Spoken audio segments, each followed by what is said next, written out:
dia, que a graça e a paz do nosso Senhor Jesus Cristo permaneça ativa e reinando em nossas mentes e corações, né? É um prazer e um privilégio estarmos logo cedo no primeiro dia da semana, no domingo, logo cedo na casa do Senhor, para juntos desfrutarmos desse momento de aprendizado, também de comunhão. Vamos então orar, agradecer a Deus por estar aqui e pela oportunidade de crescer no conhecimento da palavra dele, certo?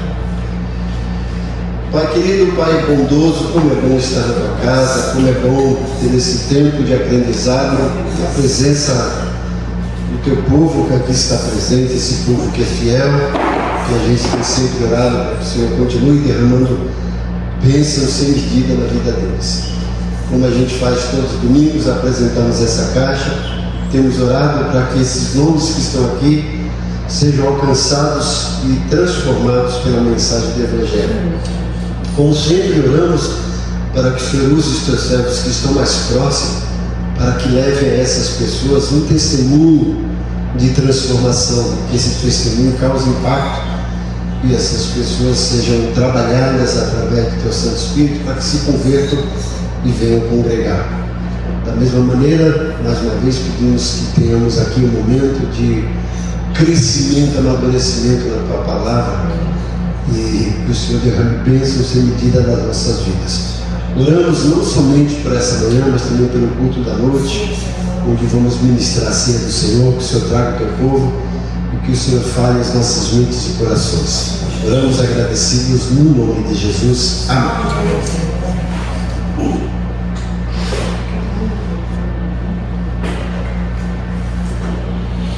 Dando sequência, gente, ao nosso estudo, estamos aí na página 7, não é isso?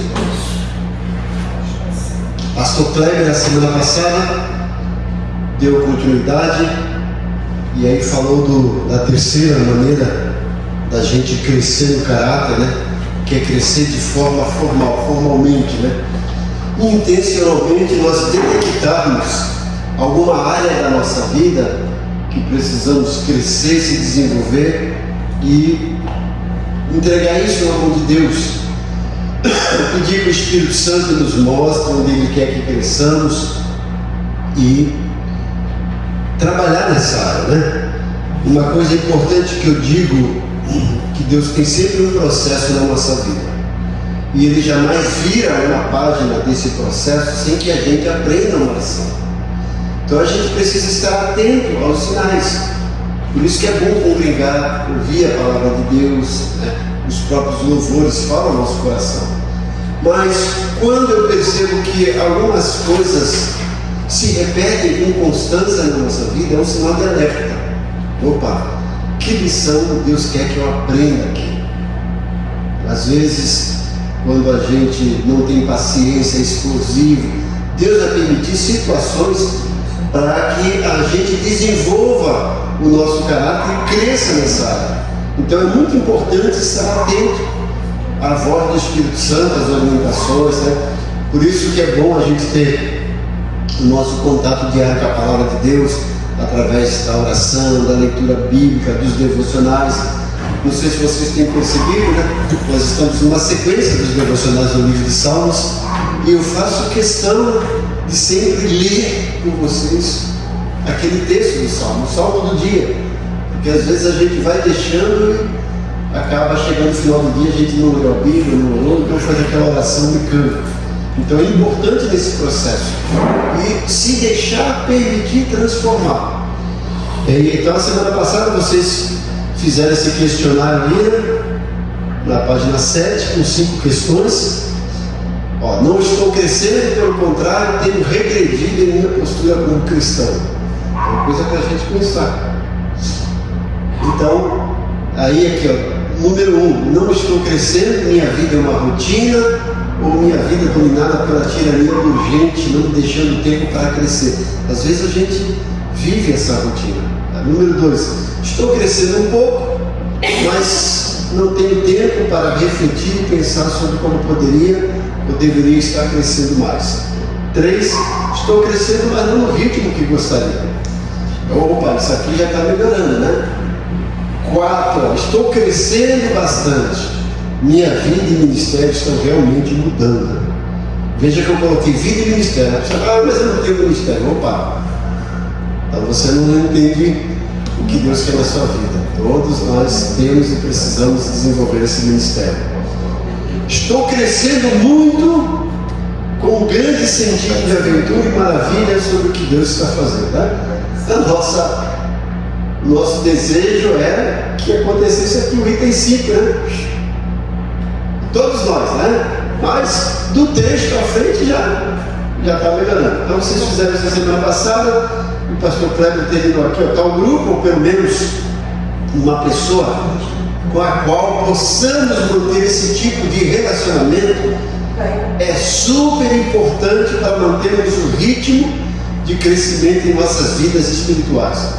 Muitos de nós carregamos problemas sérios porque não temos companheiros com quem compartilhar, companheiros que também se abram conosco. Então é importante, gente, por isso que é fundamental a questão da gente congregar e ter regularidade nesse congregar, porque eu falo que Deus trabalha com a gente, pelo Espírito, pela palavra e pelo povo, os irmãos, né? Ele vai usar os irmãos para trabalhar, para nos edificar. Então a gente precisa disso. Quando a gente compartilha, congrega, a gente precisa ter isso e ser maduro o suficiente para entender as coisas que às vezes tem dificuldade na nossa vida, na vida do irmão. E nós vamos crescendo. E aí, Tiago 5,16 é um dos mandamentos mais ignorados e negligenciados da Bíblia. Diz lá na versão NVI, portanto, confessem os seus pecados. Aí eu coloquei um adendo aí, né? Problemas, necessidades, falhas, uns aos outros, e orem uns pelos outros para serem curados. A oração de um justo é poderosa. O meu desejo, o meu sonho é que a gente tivesse esse grupo. Nós estamos começando um trabalho aqui com jovens e o lema é isso, né? Já, nós estamos aqui um grupo blindado. Tudo que nós tivemos até reunião ontem, tudo que a gente comentar aqui vai ficar aqui. E se mesmo aqui no grupo, se tem alguma coisa que vocês ainda não têm liberdade de compartilhar, depois a gente fala. Então ontem nós tivemos um caso, a pessoa ficou lá conversando com outra pessoa para resolver, e é isso que a gente espera, né? De ter esse grupo em que a gente tenha realmente liberdade de chegar assim: olha, eu passei uma semana horrível, olha, eu queria fazer isso, eu queria pegar o meu chefe, esganar ele, eu queria pegar o meu vizinho, jogar uma bomba na casa dele.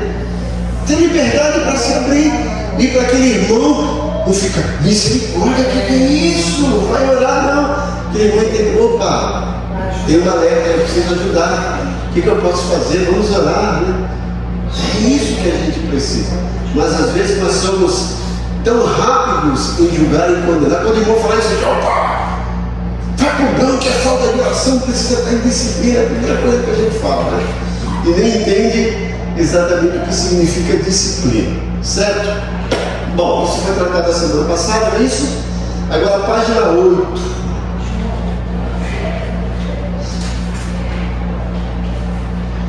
A Igreja de Jesus Cristo tem hoje muitos membros e até líderes e pastores feridos, doentes, com problemas, porque não aprenderam a praticar esse versículo.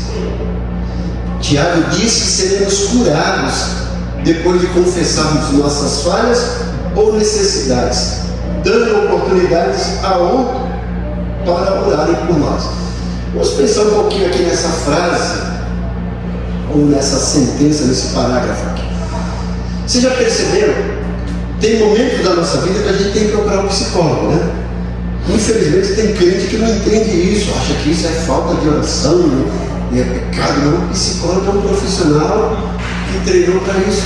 Mas você percebeu, quando a pessoa vai no psicólogo, ela fala tudo, porque precisa se abrir para ser tratado. Mas na igreja, infelizmente, ela não tem essa liberdade. Por quê? Às vezes vai falar e ficam, né? E principalmente, gente, quem é líder e quem é pastor. Você presta atenção, visualize comigo. Chega um irmão aqui na frente para dar um testemunho. Gente, eu preciso da oração de vocês. O meu casamento está quase acabando, a situação está difícil, eu não suporto mais, estou pensando em me divorciar. Chega um irmão da igreja e fala isso, né? Muitos já vão ficar questionando, né? Mas ainda se tolera, não é isso? Agora imagine um pastor, um mero mortal de carne e osso, chega assim: irmãos, eu queria pedir oração para vocês que meu casamento não está bem, estou pensando em me divorciar, a coisa está difícil. Resumo, acabou o ministério dele, a igreja fala: que isso? Esse que é meu pastor? Esse cara não devia estar. Não é assim que a gente faz? Infelizmente é isso. E às vezes as pessoas nem entendem. Uma certa vez eu falei aqui alguma coisa para a igreja, né? Pedi oração e eu tinha falado que ia visitar uma igreja, que ia pregar. Já se recebeu. Alguém ouviu aquilo pela metade, não entendeu e correu lá na farmácia que tem ali naquela rua aqui, essa rua principal do Quilo, a farmácia que tem ali. E chegou lá: o pastor vai sair da igreja. O camarada me conhecia, era amigo meu. Quando eu voltei, ele disse: Carlos, que isso? Você vai sair da igreja? Eu não. Ele disse: não, veio uma pessoa aqui da sua igreja, disse que você falou domingo que ia sair da igreja. Olha aí, gente, você vê como são as coisas? Remédio estragado. Foi lá, ele estava precisando do remédio, né? E se o rapaz não fosse um amigão meu mesmo, ele me considerava e falava assim, o cara falou, ele ia falar assim, ia pagar: olha, aquela igreja está com problema, o pastor já está querendo sair de lá, né? Mas graças a Deus não falou para ninguém, me procurou. Como são as coisas da gente? Então a gente precisa entender e ter maturidade para crescer. Porque o mundo está cheio de pessoas que querem passar a rasteira e derrubar, né? Mas a gente tem que estender a mão e levantar. Aí nos faz lembrar da parábola do bom samaritano. O camarada estava lá precisando de ajuda. E quem foi que negou ajuda? A Bíblia diz: o sacerdote no Levita, líderes religiosos. Quem que ajudou? Alguém que menos era esperado. O publicano, que era considerado como um pecador, como um zero esquerdo. Então nós temos muita gente que passa de lado, não fala nada, outros que condenam, mas poucos que levantam a mão. O meu sonho de igreja era isso, de ter uma igreja madura a esse ponto. Porque muita gente que se diz espiritual está detonando os outros aí. Infelizmente, né? Bom, vamos aqui para um exercício aí na página 8, número 4. Autoavaliação do nosso caráter cristão. Presta atenção, gente. Autoavaliação, uma avaliação que você faz de si mesmo e está dizendo é do nosso, não é dos outros. Isso é interessante para a gente pensar, porque nós somos peritos em avaliar os outros, mas um fracasso em avaliar nós mesmos. Mas vamos pensar um pouquinho. Pense por alguns minutos sobre a ênfase que sua igreja dá ao desenvolvimento do caráter de seus membros. As cenas seguintes indicam uma negligência desse campo que acontece em muitas igrejas. Agora, marque um X cada cena abaixo que é comum em sua experiência. Pense em você na igreja, né? É a avaliação sua, tá? Não vou pedir para você compartilhar, mas pense a respeito disso. Mas a gente vai fazer uma autoavaliação depois, uma avaliação coletiva, melhor dizendo. Você vai marcar um X cada vez que isso realmente acontece com você a nível de igreja. Olha lá. Quando o membro da igreja não está causando problemas, nem os compartilhando, ninguém se preocupa em ajudar no seu crescimento. Perceberam isso? Vou ler tudo e depois a gente volta, tá? Número 2. Quando o membro da igreja assiste fielmente às reuniões, supõe-se que ele está crescendo. 3. Quando o membro da igreja cai em pecado, é posto debaixo de disciplina até demonstrar que não está pecando mais. E depois eu gostaria de trabalhar bastante nesse item. Ninguém o aconselha, nem o acompanha na luta de ganhar a vitória nessa área de sua vida. 4. Um membro da igreja quer crescer em algum ponto de sua vida cristã, mas não sabe como fazê-lo, pois sente que o pastor está ocupado demais para ajudá-lo e não sabe a quem mais pedir orientação e ajuda. 5. Se alguém compartilha uma necessidade, a resposta mais comum é uma oração sem nenhum segmento depois disso. 6.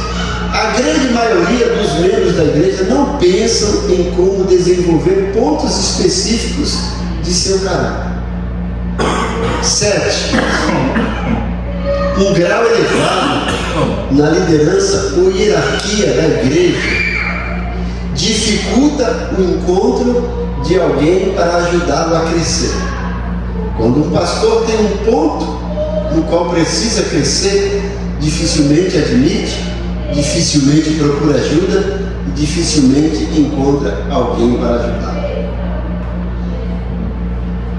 Sendo sinceros com vocês mesmos e fazendo uma avaliação honesta, a ideia é que você marca um X quando cada um desse item representa ponto positivo, assim, que realmente está acontecendo na igreja com você. E aí a pergunta é, eu vou voltar para a gente tratar cada um. Em quantas cenas você marcou um X? Se sua igreja é caracterizada por 3 ou 4 dessas cenas, está doente e precisa de um médico espiritual. Mas ainda tem uma base na qual prosseguir para poder melhorar os outros pontos. Se sua igreja é caracterizada, página 9, por 5 ou 6 dessas cenas, está em um estado crítico, precisando de uma cirurgia espiritual. Mas ainda tem uma base na qual prosseguir para poder melhorar os outros pontos. Agora veja isso. Se sua igreja é caracterizada por todas as 7 cenas, está entre a vida e a morte e precisa de um transplante de coração e de mente. Não importa as aparências, é tempo de declarar uma emergência. A igreja de Laodiceia, Apocalipse 3, 14 a 22, estava enquadrada nisso aqui. Será que estamos exagerando na importância do desenvolvimento intencional do caráter cristão?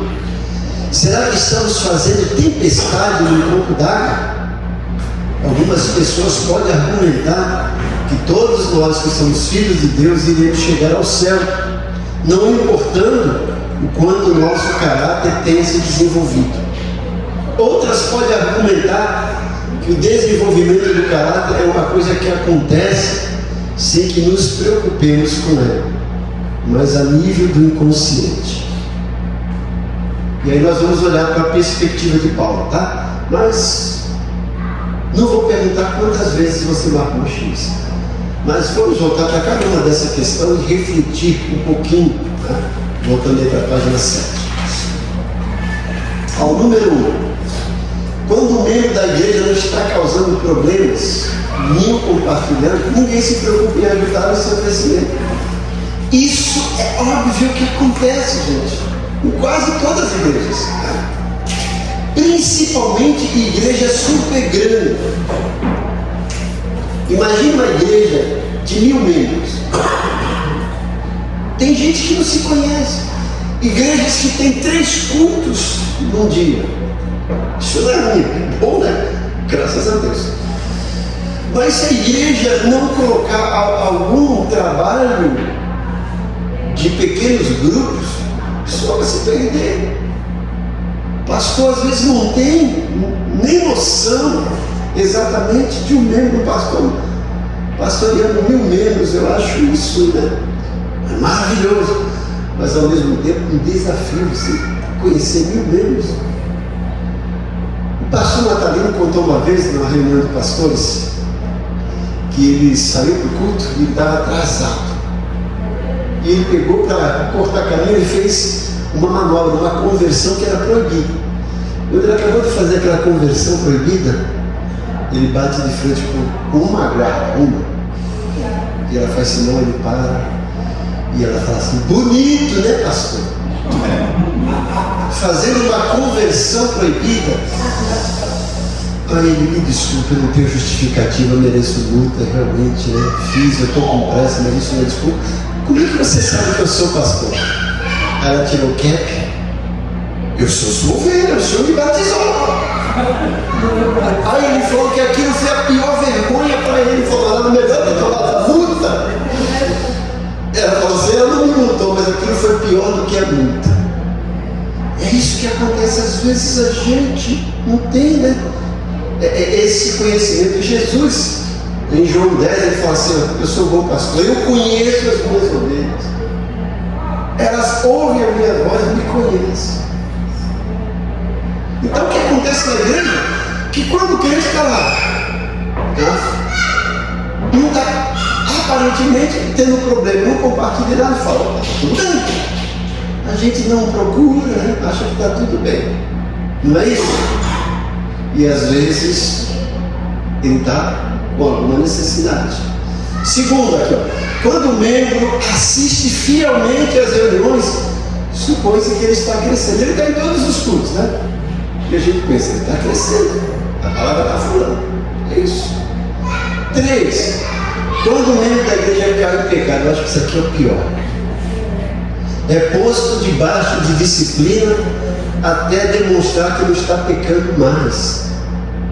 Ninguém o aconselha, nem o acompanha na luta de ganhar a vitória nessa área da sua vida. Gente, eu congreguei igrejas assim, que quando o camarada, a pessoa cai em pecado, a igreja toda sabia que o pastor ia pegar lá: você está no banco, está em disciplina. 3 meses sem cear, 3 meses, né? Bonzinho 3 meses, né? Sem exercer atividade ministerial. Aí eu ficava ali naquilo, sem disciplina, sem castigo. Ficava no banco jogado. E às vezes tratado como leproso, as pessoas passavam assim. A palavra disciplina vem de discípulo, vem de ensino, vem de acompanhamento. E às vezes a igreja acha que é castigo, quando ele mais precisa. Eu li um livro, vocês deveriam ler esse livro, chama-se Além do Perdão. Um livro fantástico. O autor desse livro, que é Don Baker, ele diz que a igreja é o único exército que abandona um soldado ferido no campo de batalha. E ele vai falar nesse livro sobre essa questão da disciplina. Ele vai contar algo real de um pastor que tinha problemas sérios. E quando a igreja descobria, mandava ele embora, ele ia para outra igreja, ficava um tempo lá, aparecia o problema de novo, mandava ele embora. 13 anos ele nesse ciclo, até que caiu nessa igreja, a igreja: opa, vem cá, vamos tratar você, vamos tratar sua esposa, vamos tratar sua família. Aquilo mudou, e ele compartilha isso. Mas isso, nós somos às vezes, achamos que somos santos demais, que somos mais santos do que Jesus e do que Deus, né? E quando a gente vê uma pessoa que pecou, tem que disciplinar, tem que cortar de comunhão, não pode fazer isso, não pode fazer aquilo. Vocês percebem que todas as vezes eu faço questão de dizer isso, que nós não temos autoridade nem autonomia para proibir ninguém de cear e nem forçar ninguém a cear. A nossa função é orientar, se conserte, se acerte com Deus e participe. Porque a própria Bíblia diz: examine-se, pois, o homem a si mesmo, assim coma desse pão e beba desse cálice. Mas a gente é isso. A gente acha que é super espiritual, quando o irmão cai, a gente olha, trata como pecador, deixa lá, não vai visitar, não vai orar, não vai acompanhar. Quando a gente acompanha bem, a coisa muda. Vou contar para vocês um testemunho pessoal. E eu não sei se eu já contei aqui, eu devo ter contado em alguma ocasião. Eu frequentava uma igreja e num determinado momento o pastor ficou ruim e precisou se afastar. Eu não era pastor ali, esse moderador, mas eu tive que assumir a igreja, né? E nesse período, um casal de jovens que estavam namorando, estava até novo, participando da igreja, parecia que estava tudo bem com eles, né? Esse tal. Eles me procuraram, pastor, não. Me chamavam de José Carlos, tinha essa atividade. Aconteceu isso, tal. A gente pisou na bola, atravessou o sinal, tivemos relação sexual. E eu falei, o que vai fazer? Falei, opa, a menina engravidou não. Falei, menos mal. Menos mal por quê? Porque a igreja não vai saber. Então, fique tranquilo, não conte para ninguém. Eu vou acompanhar vocês, eu quero que vocês me deem liberdade de questionar vocês. E a partir de hoje, não namorem sozinhos sem tiver alguém por perto. Vamos se policiar. O rapaz, eu via ele quase todo dia. Eu perguntava, como é que essa semana se comportou? A menina, eu não vi. Mas eu me comprometi, eu trabalhava na cozinha naquela época. Toda sexta-feira, às 16 horas, eu ligava para o trabalho dela e perguntava, como é que foi essa semana? Se comportaram assim, gente. Eles ficaram direitinho, não tiveram mais relação sexual, até casar. A igreja nunca soube, ninguém nunca soube, mas eles estavam sendo acompanhados. Tá? Eu brinco, né? Depois casaram e tiraram para trás porque tiveram 5 filhos. Tá? Mas você vê, se fosse, ia falar, gente, ó, o casal ali está em disciplina, eles estão ali, todo mundo já ia, opa! Isso não é disciplina, isso é castigo. Né? Então precisamos trabalhar bem isso. Porque o verdadeiro crente que se acha espiritual santo, quando ele vê um pecador, ele vai trabalhar. Lembra dos falsos religiosos, João capítulo 8? Chamam Jesus, olha, essa mulher foi pegar no adultério e além de Moisés manda que tal seja apedrejado. O que é que tu diz? Aí Jesus, quem não tiver pecado, atira a primeira pedra. Estou indo embora, a mulher assim. E Jesus fala, cadê teus acusadores? Não estão, não? Nem eu te acuso. Viu? Agora, prestou atenção, vai e não peques mais. Ele não passou a mão em cima, mas deu oportunidade dela ser tratada e ser trabalhada, não apedrejou. E quantas vezes nós estamos apedrejando os nossos irmãos quando estão com problema? Se eles estão com problema, precisam de ajuda, estão doentes espirituais, eles precisam de remédio, né? Não vocês enterrarem ele vivo. Eu falo, o diabo já tem demônio demais para ajudar ele, ele não precisa de você para ajudá-lo. Então não seja um agente de Satanás, seja um agente de Deus para curar. 4, né? Um membro da igreja quer crescer em algum ponto da sua vida cristã, mas não sabe como fazer, pois sente que o pastor está ocupado demais para ajudá-lo e não sabe a quem mais pedir orientação e ajuda. Eu falo, isso é o que acontece com igrejas muito grandes e que o pastor tem aquela agenda, né? Não tem acesso. Gente, eu conheço igrejas assim. Algumas pessoas que foram alunos meus me procuraram, pastor, pode me atender? E o seu pastor? Né? Ele é uma bênção, mas infelizmente, eu estou há 3 meses lá, já falei com a secretária dele para agendar e até agora ela não teve o tempo. Veja que causa isso, né? Então o cara tem uma agenda mais importante do que Deus, né? Então a gente precisa rever isso. O pastor, o líder da igreja, está aí para isso. 5, né? Vamos dar um intervalo para vocês ganharem as balinhas de vocês, está aí? Ofertar. Vocês podem ofertar, né? Tá na caixinha ali, o QR Code, ou através de depósito bancário, Pix. Você está nos ouvindo, se quiser abençoar o Ministério da Ebenezer, você pode fazer essa contribuição através Transferência, depósito bancário, Pix. Nossa igreja tem conta no Banco Bradesco, agência 0045, conta corrente 92746, dígito 5. E o Pix é o CNPJ da igreja. 44-288-645-0001-47. Não esqueça de mandar o comprovante para a gente passar para o tesoureiro para prestarmos conta nas nossas assembleias. Tá? Você que não é dizimista, eu faço um desafio a você a ser dizimista. Você vai ver como Deus vai abençoar a sua vida.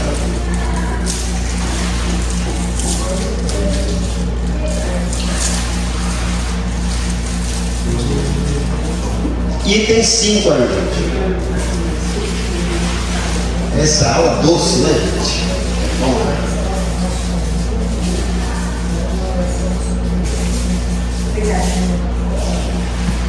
O casal que distribuiu pecador, né? Eu faço isso com meus alunos, e aí cada aula, deixa eu distribuir hoje, parece as crianças, né? 5, gente. Se alguém compartilha uma necessidade, a resposta mais comum é uma oração sem nenhum segmento depois disso, não é isso? Eu vou orar por você. Às vezes a gente até ora, mas e depois? A gente mal pergunta como é que foi, como é que está. Está melhorando? Isso. Tem gente que necessita desesperadamente. Tem uma pessoa que eu nem conheço pessoalmente, mas faz parte do grupo. E volta e meia, eu já percebi que ela tem problemas emocionais. E a irmã dela, às vezes, liga: ô pastor, dá para fazer uma oração aqui para minha irmã? E ela quer que eu ore para ela ouvir. Ela passa o telefone. Eu fico pensando: e o pastor dessa pessoa? Então nós precisamos fazer isso. Quando alguém. Eu gosto de uma coisa muito importante. Quer ver? Lá em Gênesis, quando os 2 irmãos foram apresentar o sacrifício, Caim e Abel, é isso? Quem matou quem? Caim matou Abel. Deus faz uma pergunta para ele: onde está o teu irmão? Não é isso? Ele dá uma resposta mal criada. E essa resposta mal criada nos faz refletir: porventura sou eu guardador do meu irmão? É uma resposta mal criada, mas é uma coisa para a gente pensar. Porventura sou eu guardador do meu irmão? Sim, você é guardador do seu irmão. Não câmara para ficar vigiando, né? Não aqueles fofoqueiros que estão de plantão, né? Sorria, você está sendo vigiado pelos fofoqueiros, gostam, não? Mas aquele irmão que está ali para te ajudar, para perceber. E quando você confidencia alguma coisa, ele vai guardar, não vai espalhar, a menos que você dê essa liberdade, e vai orar e vai te perguntar: como é que você está? Imagine como seria, gente, o culto aqui. Eu fico pensando, né? As pessoas iam chegando e aqui: bom dia, boa noite. Irmão, como é que foi sua semana? Foi bem? Olha, semana passada você não estava no culto, senti sua falta. Aconteceu alguma coisa? Seria tão bonito isso, né? Essa recepção calorosa e que realmente demonstra que nós estamos nos preocupando. Mas às vezes, qual é a nossa postura? Ressuscitou, né, irmã? Pensei que tinha se desviado. Aparecer, né? Coitado do irmão, que não sabe o que, ele fica detonado com essa recepção, né? Ele vai pensar outra vez se vai voltar. Infelizmente, acontece isso. Pense nisso, gente. Porventura sou eu guardador do meu irmão? Sim, é. Item 6. A grande maioria dos membros da igreja não pensam em como desenvolver pontos específicos do seu caráter. Verdade, gente. Mas não para pensar: olha, essa minha área é meu ponto vulnerável, a minha dificuldade. Eu preciso me fortalecer nisso.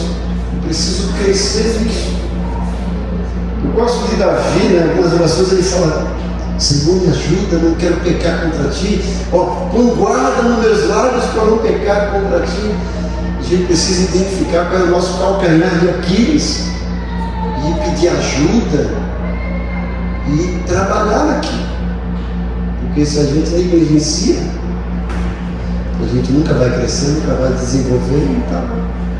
Nós estamos aqui vivendo uma espécie de estágio para sermos cidadãos dos céus. Nós somos cidadãos dos céus aqui na terra.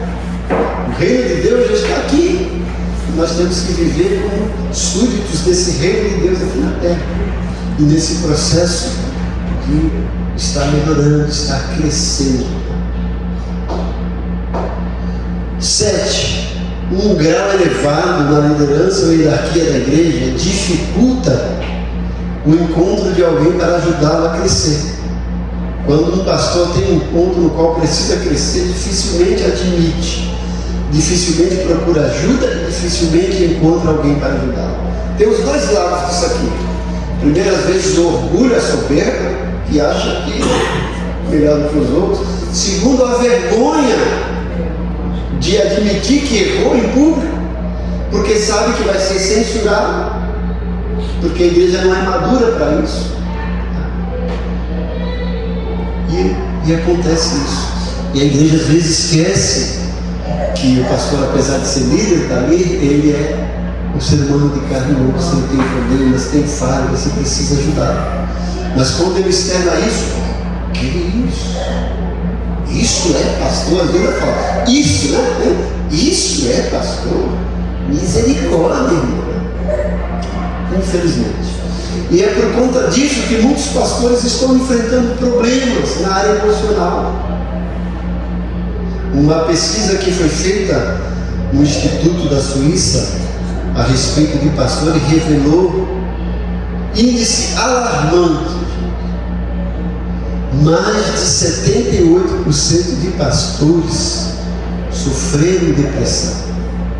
Mais de 84% disseram que queriam largar o ministério.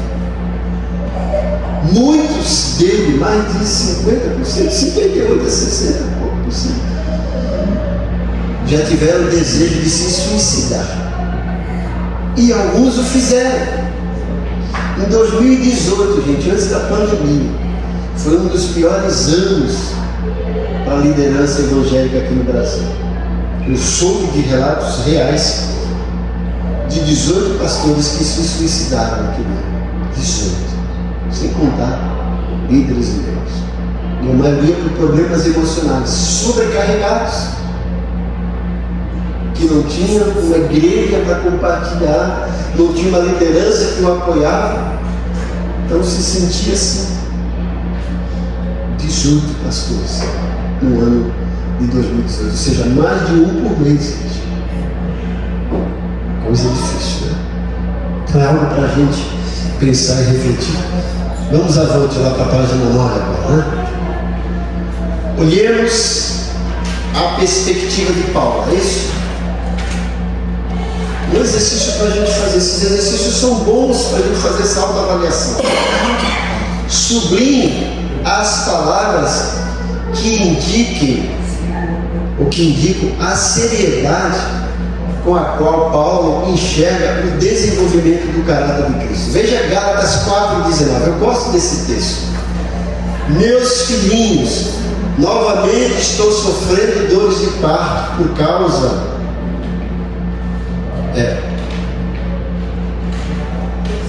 até que Cristo seja formado em vocês. Aqui é por vossa causa, né? Por vocês. Grifem aqui, gente, ou sublinhem, o que vocês acham nesse versículo que coloca aqui a seriedade que Paulo tem para com o desenvolvimento do caráter na vida do cristão.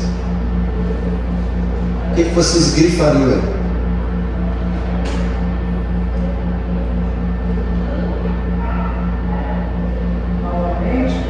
Oi? Você colocaria novamente? E por que você colocaria novamente? É tipo, aconteceu e está novamente acontecendo, coisas que não devem. Se a gente fosse maduro, não deveria. Que nem tipo pecar. Já pecou aquilo. Sabe que é pecado, vai e peca de novo. Aí, pô, é triste, né? Você fazer a mesma coisa novamente. E esse texto está falando isso sobre o pecado novamente? Mas ele está triste com alguma coisa que nós Vocês acham que ele está? Você acha que ele realmente está triste? Está vendo? Estou falando isso para você pensar, tá? tá. Vamos pensar. Nesse versículo aqui mostra que ele está triste? Ou ele está querendo ensinar alguma coisa boa, né? Você acha que ele está querendo ensinar algo nesse versículo? Sim. O que você acha que ele quer ensinar? E a gente não tem que fazer a mesma coisa que a gente anda fazendo. Será que é isso mesmo? Veja quantas perguntas eu estou fazendo. Porque uma pergunta leva a outra para a gente refletir. Sabe por que é bom isso? Porque a gente olha e já... Opa, mas eu não pensei nisso. Mais alguém? A Márcia colocou novamente. E tem uma questão desse novamente aí também. Sofrendo. Oi? Sofrendo. Sofrendo? Por que Paulo está sofrendo? Por causa dos irmãos. Oi? Por causa dos irmãos. Por causa dos irmãos. Então isso mostra que é uma seriedade, né? Quem mais? Mais alguém aí? Quer opinar? Bom, um pouquinho que eu li aqui. Tu leu só um pouquinho isso aqui? Não, eu disse entender. Tem mais então. Eu tô calmo, eu não tô nervoso. Vamos lá. E assim, eu me faria também, novamente, mas novamente sou sofredor de parto. Então, assim, o que dá para entender é que, além de ser uma coisa repetitiva, a gente vê uma preocupação de Paulo porque ele está longe, ele gostaria de estar lá para ajudar de uma outra forma. Então, eu acho que a preocupação dele também é essa, tipo assim, eu não estou aí para ajudar, mas eu estou tentando te ajudar de longe, mas eu gostaria de estar aí para ajudar pessoalmente. A preocupação dele, eu vejo como um tom de preocupação.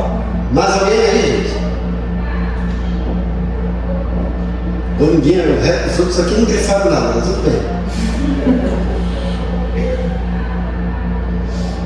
Ou como aquela pessoa que responde, nada a declarar. Gente, reflita nisso. Paulo está escrevendo para os crentes de Gálatas, da Galácia, ele diz: meus filhos, primeiro Paulo está dizendo, vocês são meus filhos.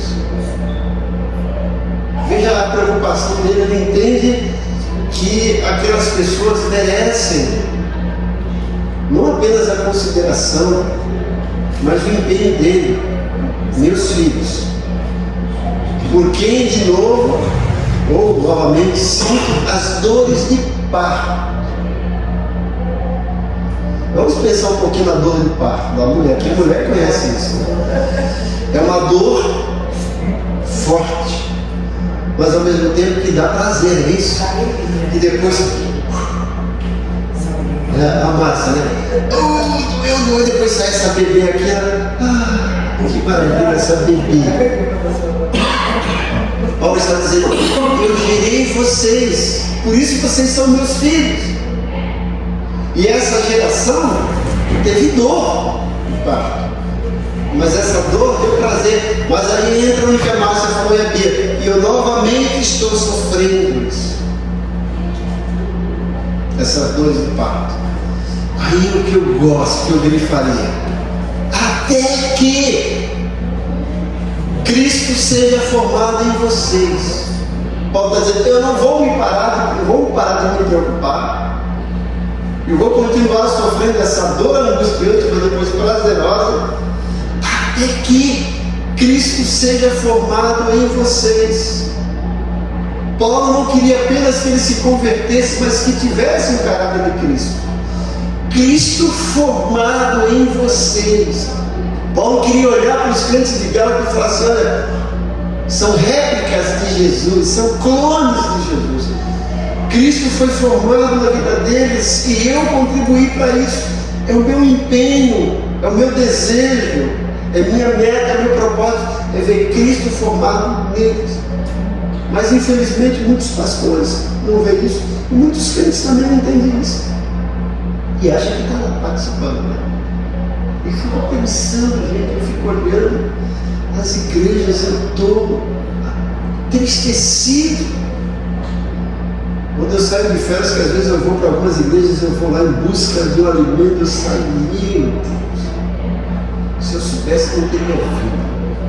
Porque tem tanta coisa, aquele movimento, aquela coisa toda, mas o que é mais importante não tem.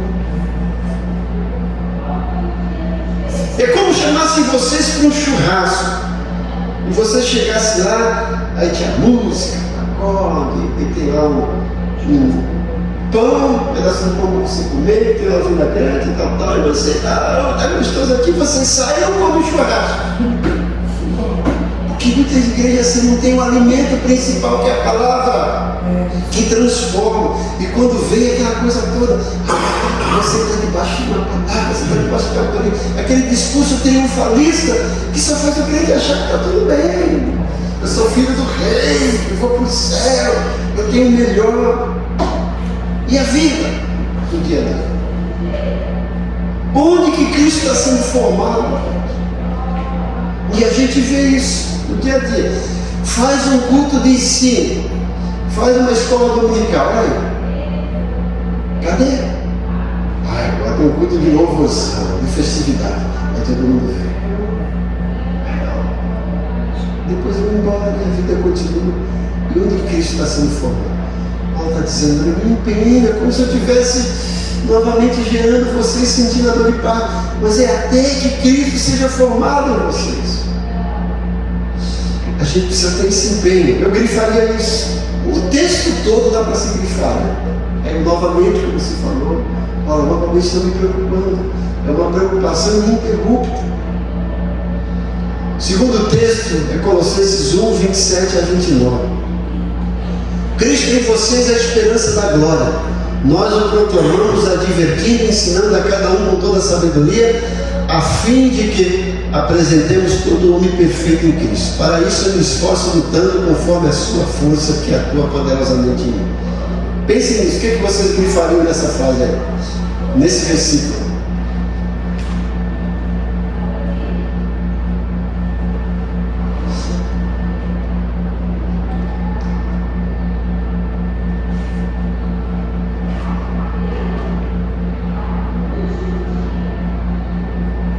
Alguém? Muita coisa. Muita coisa. Advertindo e ensinando. Olha aí. A sabedoria que vem de Deus, na sequência.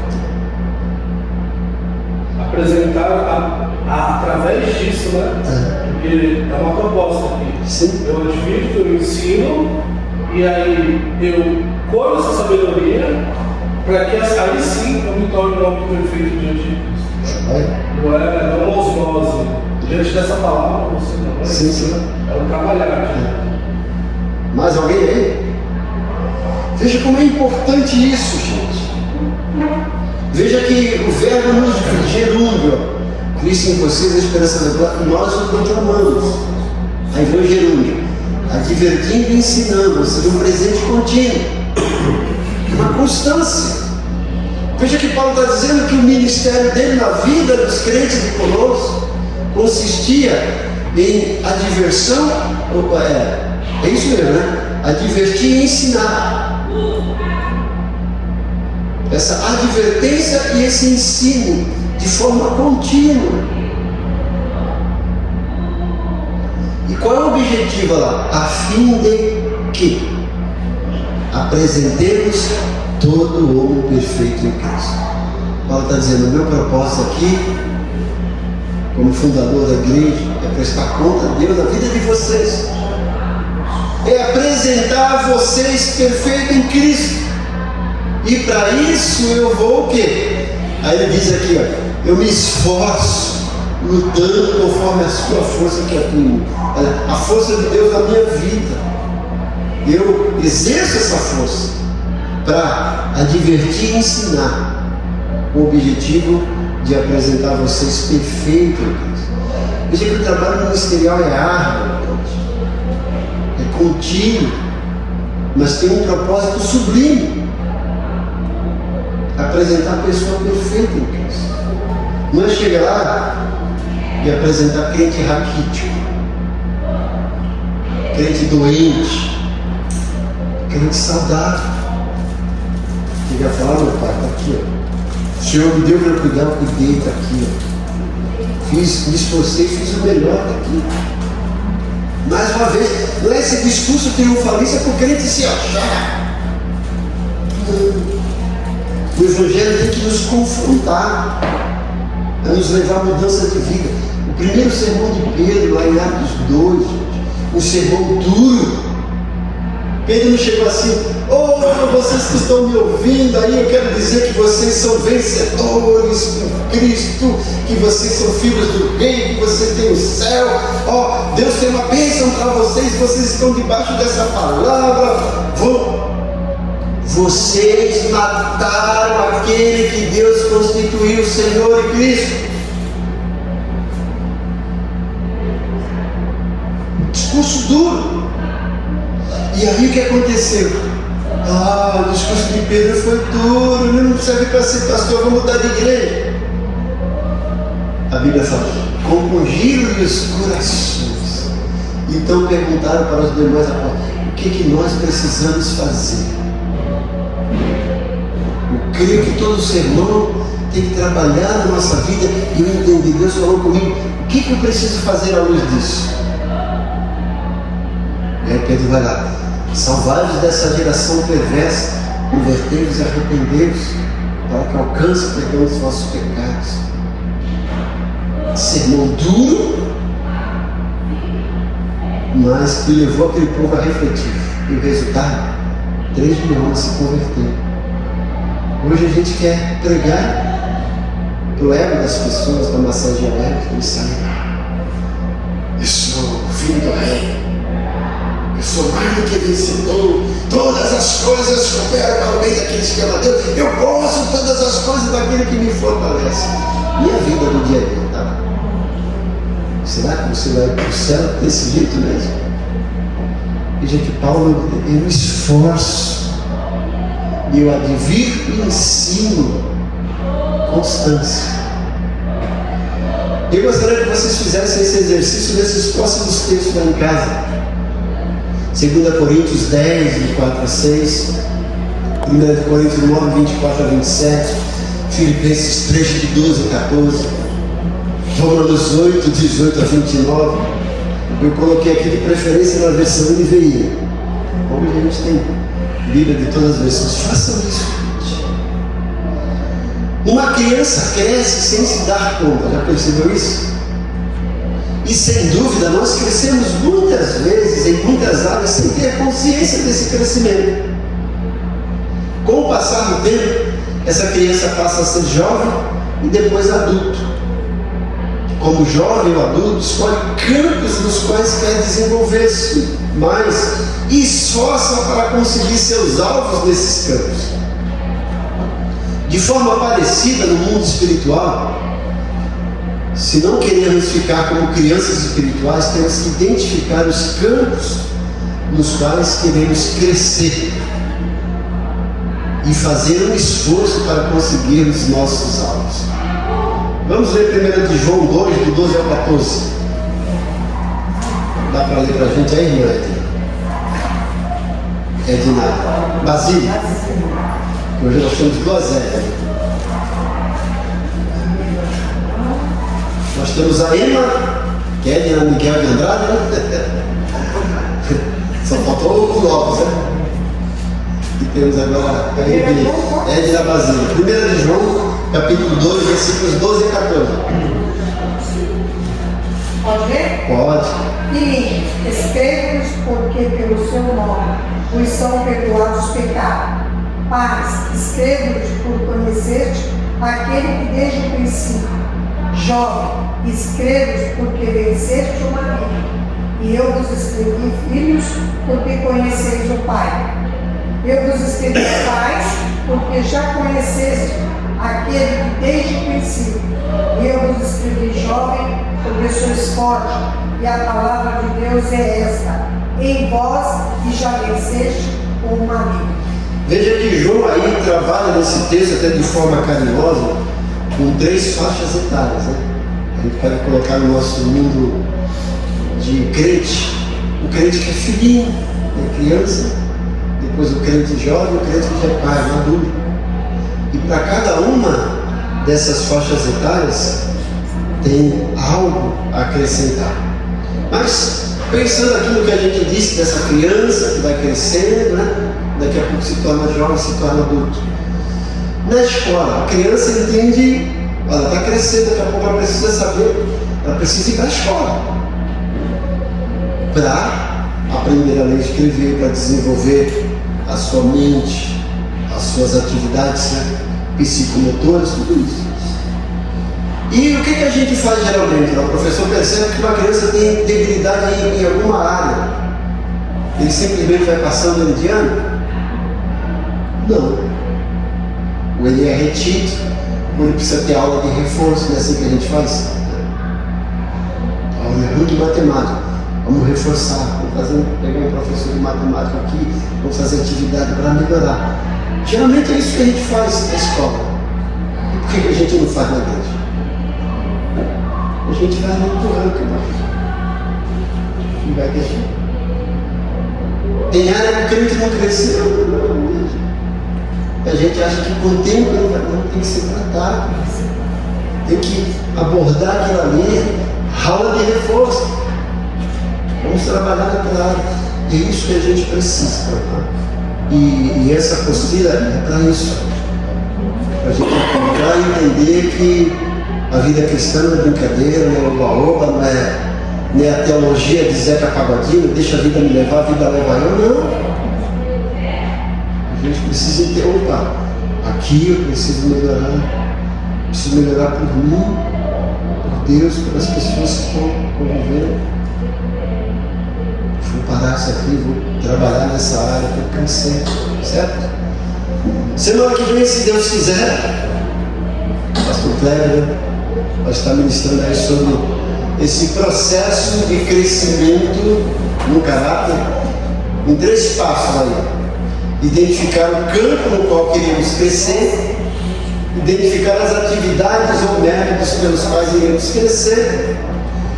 Isso aqui é bom, prestar contas a alguém que nos encoraje, anime e apoie para atingir. Eu coloco isso aqui, gente, como a fórmula CAP, C-A-P. CAP, C, o campo que eu preciso crescer. O A, atividade que eu preciso desenvolver para crescer. E o B, que prestar contas a alguém. É importante isso, tá bom? Que Deus nos abençoe.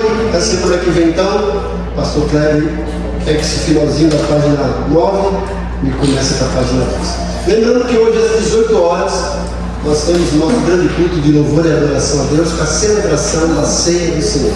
Venham, participem, certo? Oremos.